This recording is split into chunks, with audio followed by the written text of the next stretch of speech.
जब हम लोग प्रिपरेशन कर रहे होते हैं और देखते हैं कि साथ वाले लोग जो है वो सब लोग प्लेसमेंट्स में जा रहे हैं, Yeah. इंटर्नशिप कर रहे हैं, their earning, so that gives us a doubt that हम कर तो सही रहे हैं ना। मेरा गोल स्टार्टिंग से था कि मुझे सिविल सर्वेंट ही बनना है। तो जब हमने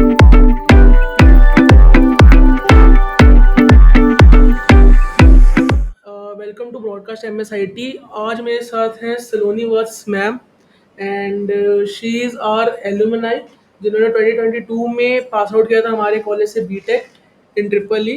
बट अब जब वापस आई है तो IPS बन के आई है with UPSC rank of 129 in India, right.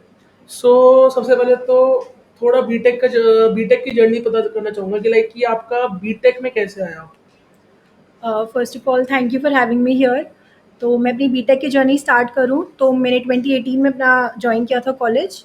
और मैं स्टार्टिंग से ही थोड़ी स्टूडियस टाइप की स्टूडेंट रही हूँ। I was very good in academics. मैं इनफैक्ट गोल्ड मेडलिस्ट भी रही हूँ अपने बैच की।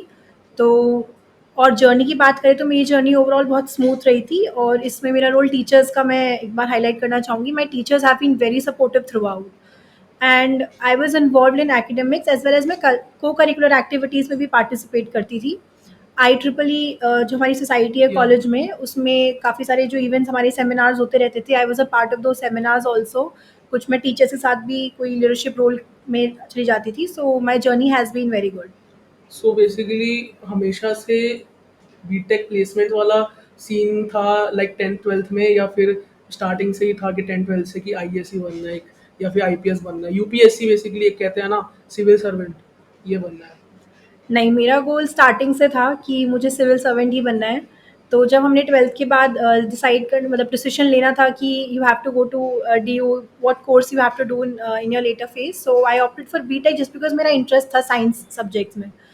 तो and then I chose triple E कि अगर इंजीनियरिंग सर्विस भी कर मेरा बाद में मन करता है तो I have an option there कि मैं इंजीनियरिंग सर्विस में जाऊँ। तो मेरा था गवर्नमेंट में तो जाना ही है, and then civil servant was an option.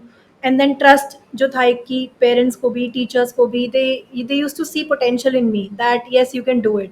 So that motivated me, and then ultimately I opted for civil services. So basically in BTech सबका ये रहता है कि लाइक कि थोड़ा सा जैसे आपका तो क्लियर था, फिर भी एक रहता है एक थोड़ा कोडिंग वगैरह का एक्सप्लोर करते हैं, क्योंकि सिलेबस में तो होता ही है लाइक C++ तो वगैरह तो सारे पढ़ते ही है बेसिकली फर्स्ट ईयर में। तो आपको थोड़ा इंटरेस्ट लगा कि यार थोड़ा सा तो ये भी अच्छा लग रहा है लाइक कोडिंग वगैरह।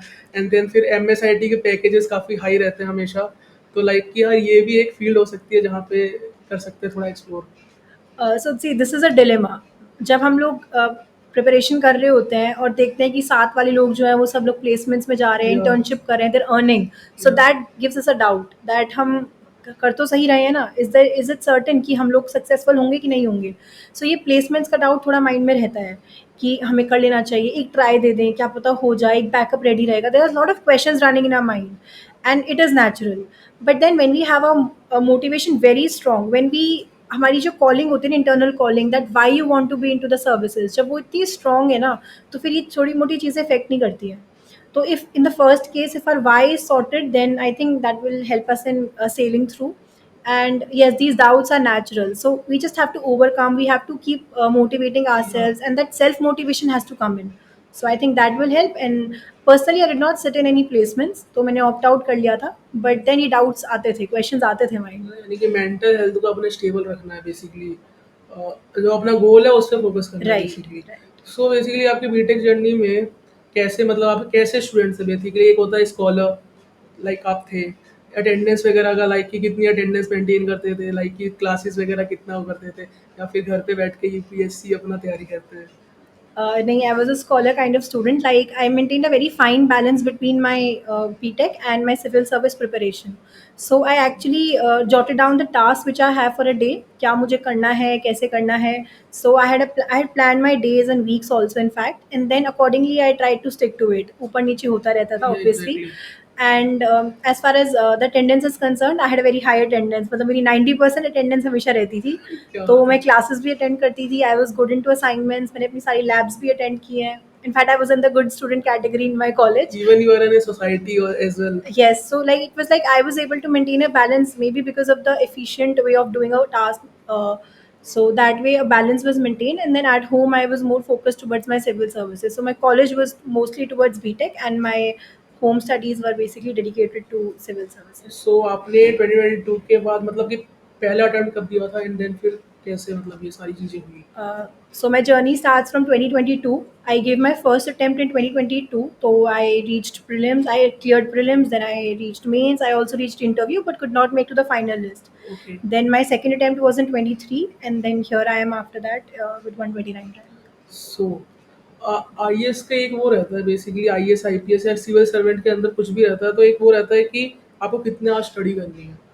लाइक आपने बोला कि मैं बीटेक की जर्नी से स्टडी कर रही थी तो कुछ प्रेशर कम हुआ था लाइक कि यार मुझे लाइक कि आपने 2022 में पास आउट होते आपने एक अटेम्प्ट दे दिया, आपने क्लियर भी कर लिया। सो एक वो रहता है ना कि लाइक जब सेकंड बार जा रहे होते हैं तो काफ़ी रिलैक्स फील कर रहे होते हैं क्योंकि हमने ऑलरेडी इतना कुछ पढ़ रखा है। तो फिर भी लाइक कि जो आवर्स ऑफ स्टडी रहता है वो आपने वही सेम रखा था या फिर लाइक आप थोड़ा कम कर देते हैं या फिर कुछ ऐसा?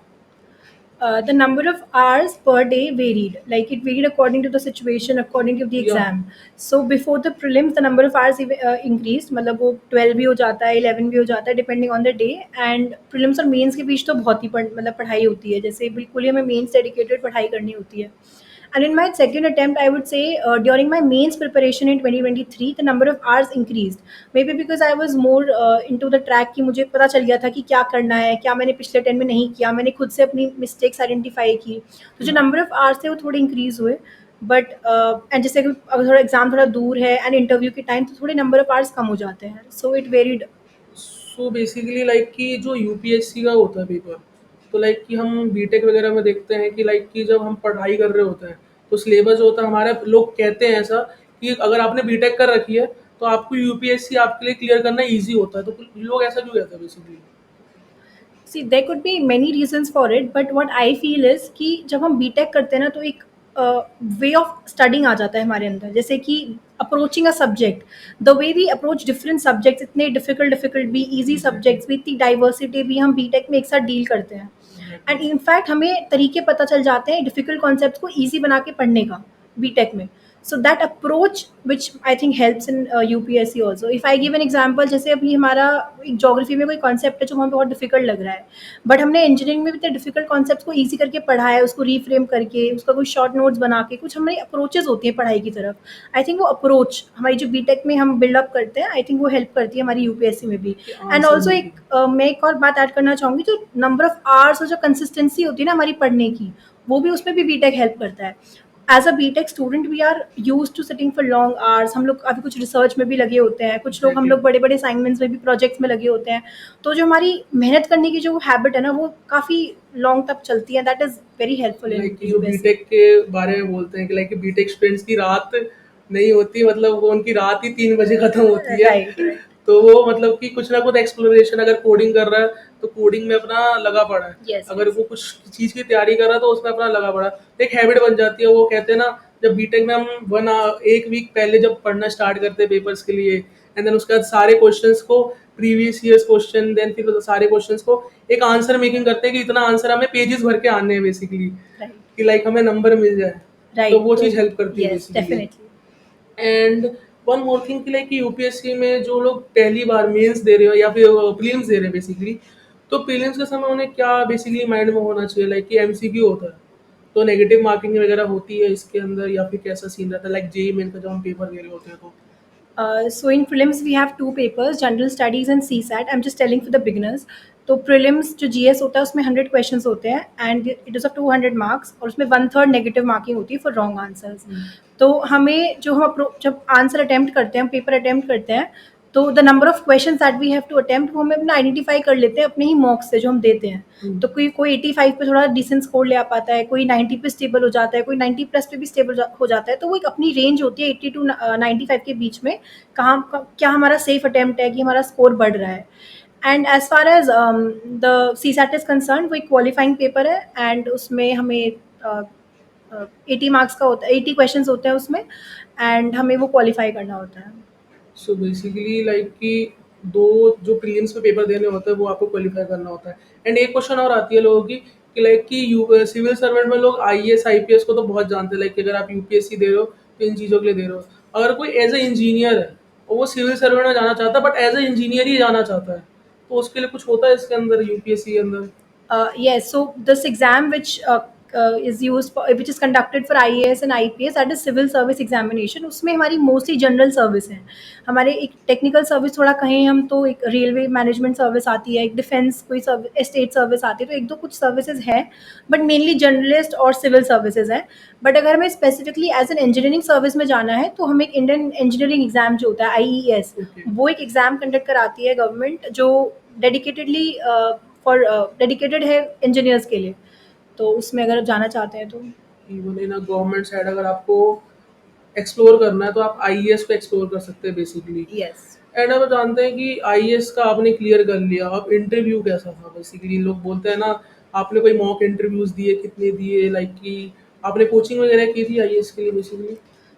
So coming to the first question, that interview is a very memorable experience, I would say। सबसे अच्छा और जो फेज होता है ना हमारा पूरी प्रिपरेशन का, और जो हम एक एक्सपीरियंस करते हैं, that is interview. It is one in a life time experience. And जो वहाँ की बोर्ड होता है वो बहुत कॉर्डियल होते हैं, हमसे बहुत अच्छे से बात करते हैं, everything is so formal and everybody is so polite, so kind, कि हमें ऐसे अच्छे से मतलब ट्रीट करते हैं। So it feels very good when we are in the interview setup. And about the questions, I would say कि mostly हमारी पर्सनालिटी के लिए रिलेटेड होते हैं, वो फ्लो करते हैं हमारी डिटेल्ड एप्लीकेशन फॉर्म से ही। तो जो हम वहाँ लिखते हैं वहाँ से हमारा इंटरव्यू स्टार्ट होता है, and it goes towards some other things there on. Like कि यूपीएससी के इंटरव्यू काफ़ी रैंडम होते हैं। जब हम इंटरव्यूज़ देखते हैं लाइक यूट्यूब पे जो आते हैं मॉक इंटरव्यूज़, तो उसके अंदर जो क्वेश्चंस पूछे जाते हैं वो काफ़ी रैंडम भी हो जाते हैं कभी-कभार, कि लाइक कि हॉबीज़ एंड ऑल। तो आपने एज़ अ हॉबीज़ क्या डाल रखे थे बेसिकली इंटरव्यूज़ में? So my hobbies were painting, and I was interested in also following the daily current affairs, तो मैंने वो डाला था अपनी hobbies में। And other there were other entries also in my DAF in the different sections, तो वहीं से मेरा इंटरव्यू फ्लो हुआ था। सो बेसिकली अब आपका ये सारी चीज़ें क्लियर हो गई, तो अब लवासना, एक यस। सबका एक सपना रहता है लाइक कि रील्स देखते हैं जब हम, तो उसकी एक अच्छी सी माइंड में मैप बन जाती है कि वहाँ जाएंगे, देन घूमेंगे, ट्रेनिंग्स भी होंगी, काफ़ी लोगों से मिलेंगे, एंड देन घूमने का काफ बेसिकली जो ट्रैकिंग वगैरह पे होता है, क्योंकि देहरादून ऑब्वियसली एक माउंटेन्स पे है, तो ट्रैकिंग वगैरह तो सब कुछ रहेगा। यस। बट एक जो ग्रुप ट्रैक जाता है, टूर जाता है, तो उसका माइंड में रहता था, उसका क्या बेसिकली आपका थॉट प्रोसेस है लाइक कि ये चीज़ें मिलेगी वहाँ पे जाके? Yes, I'm very excited. I'm very grateful that I'm getting an opportunity to go to Labasna, and going there, I will love to explore. I would like to learn everything जहाँ पे हमें पढ़ाया जाता है, जो भी हमारी activities होती हैं. So I will wholeheartedly participate in all the activities, and I hope I stand up to the expectations there. Okay, so my last question is this, कि लाइक कि पहली बात तो इंडिया पूरा लाइक कि आईएएस की ज़रूरत है और सिविल सर्वेंट्स की ज़रूरत हर जगह है। तो बट एक वो होता है ना, लाइक हम इंटरव्यूज़ में जब हमें वो भरना होता है, लाइक कि मैंने इंटरव्यूज़ में देखा है कि आपको होम स्टेट चूज़ करना होता है कि मुझे इस स्टेट में अगर मुझे स्पेसिफिक चॉइस मिले तो मुझे यहाँ पे जाके वर्क करना पसंद है। तो वैसे आपने क्या फ़ील किया था in interview? In the form we are supposed to fill all the states, matlab, it's just that we have to give different numbers depending on the zone in which they are categorized into. Otherwise, I don't want to, I'm not inclined towards any one specific state, but I'm open to all the states, and I would love to go to different places and serve there, and know the problems of the area, and do my part what I can do as a servant. So जैसे जैसे it's said ना, it's all India service, so I am wanting so that all India basically फिर service. All India tour का basically यहाँ पे मौका मिल जाता है लाइक Yes, कि yes, in a different way. In a different way Yes. Basically. So thank you so much. कुछ message हमारी एमएसआईटी ऑडियंस के लिए, लाइक कि अगर कोई इन सिविल सर्वेंट एग्जाम में जाना चाहे या फिर किसी भी गवर्नमेंट एग्जाम में जाना चाहे, तो उनका माइंडसेट कैसा होना चाहिए बेसिकली?